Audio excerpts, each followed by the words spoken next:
एक बार यूनान के एथेंस में महान दार्शनिक सुकरात अपने शिष्यों को उपदेश दे रहे थे।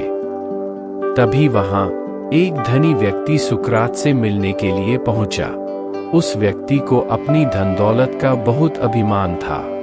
वह हर किसी के सामने बात बात में अपनी अमीरी का बखान करता था।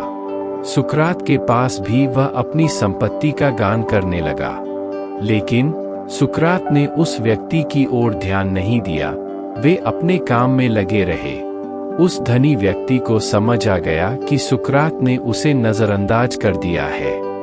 इससे वह क्रोधित होकर सुकरात से बोला, क्या आप मुझे नहीं जानते मैं कौन हूँ? सुकरात धैर्य से उसकी बात सुनते रहे।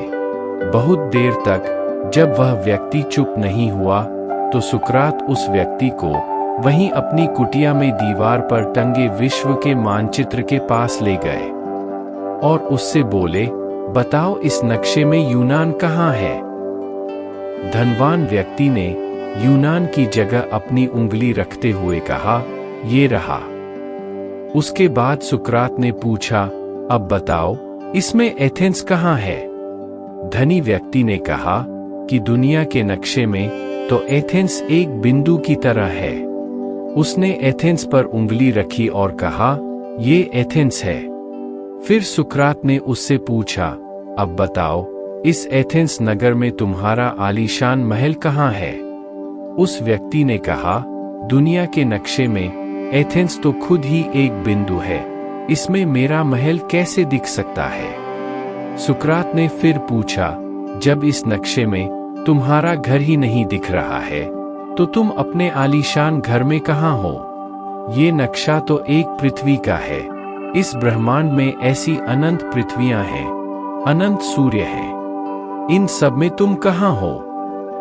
सुकरात की ये बातें सुनकर धनी व्यक्ति चुपचाप वहां से जाने लगा। तब सुकरात ने उसे रोका और नक्शा देते हुए कहा कि इसे हमेशा अपने साथ रखना। जब तुम्हें अपने धन का अहंकार होने लगे तब यह नक्शा देख लेना, तुम्हारा घमंड दूर हो जाएगा।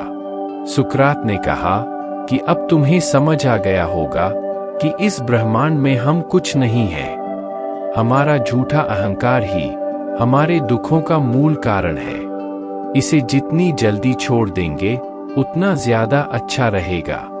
जिस दिन हम इस ब्रह्मांड को जानेंगे और चारों ओर देखेंगे तो समझ जाएंगे कि इस सृष्टि में हमारे जैसे असंख्य जीव हैं। इसीलिए कभी भी अपने धन पद का घमंड ना करें। दोस्तों, अगर आपको यह वीडियो पसंद आई हो तो कृपया इसे जरूर लाइक, सब्सक्राइब करें और अपने दोस्तों के साथ शेयर करें।